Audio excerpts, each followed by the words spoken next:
Elara lived in a small, rain-glistened town where the streets wound like old, sleeping serpents and the houses huddled close for warmth. Her shop, the Curiosity Nook, stood on a corner that seemed to attract stray leaves, forgotten bus tickets, and lost items. It was not a shop for new things, but for old ones, a place where teacups with fine cracks, well-loved books with inscriptions on the flyleaf, and clocks that had long since stopped ticking could find a temporary home. Elara herself was a quiet woman with eyes the color of twilight and a heart that seemed to have a magnetic pull for the misplaced. She was, by unofficial appointment, the town's keeper of lost things. One Tuesday, as a soft, silver drizzle misted the windows, a young boy named Leo burst into her shop.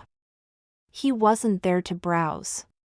His small face was a thundercloud of despair, and his hands were clenched into frantic fists. "I've lost it," he choked out, tears welling. "I've lost Mr. Puddles." Mr. Puddles, Elara soon learned, was not a person, but a small, hand-knitted otter. He was gray with a slightly lopsided smile and two black button eyes, one of which was looser than the other. Leo explained, in a rushed, trembling voice, that his grandmother had made Mr. Puddles for him. She had passed away the previous winter, and the otter was his most cherished possession. He was certain he'd had it on his walk home from the park. Elara's heart gave a familiar, tender ache. She knelt before him. "We will find him," she said, her voice a calm, certain thing. "Tell me about your walk." Leo described the route, past the fountain, through the cobbled square, by Mrs. Higgins's rose bushes which always snagged on woolly jumpers. Elara listened intently, a quiet detective assembling a map of loss. "Wait here," she instructed, handing him a slightly chipped mug of hot chocolate from her small back room. "I have a feeling I know where to look." She fetched her umbrella, a large, green one that made her look like a walking leaf, and set out into the drizzle. She didn't go to the park or the square. She went straight to Mrs. Higgins's house, with its famously aggressive rose bushes. And there, caught on a thorny cane, damp but unharmed, was a small, gray-knitted otter. She gently untangled him, patting his head. "There now, Mr. Puddles. You've had quite the adventure." When she returned to the shop, Leo's face transformed from storm to sunshine.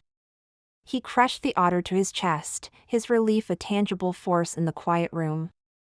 "You found him. You really are the keeper of lost things." Elara simply smiled and tightened the loose button with a deft twist of her fingers. After Leo had left, bouncing with joy, Elara sat in her armchair by the counter.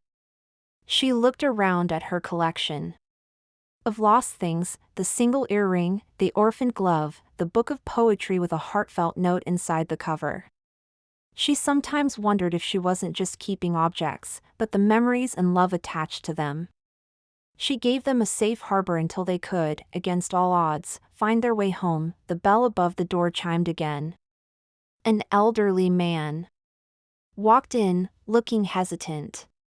He held a delicate, silver locket in his palm. "I found this," he said, his voice rough with emotion, "years ago, on a bench by the river.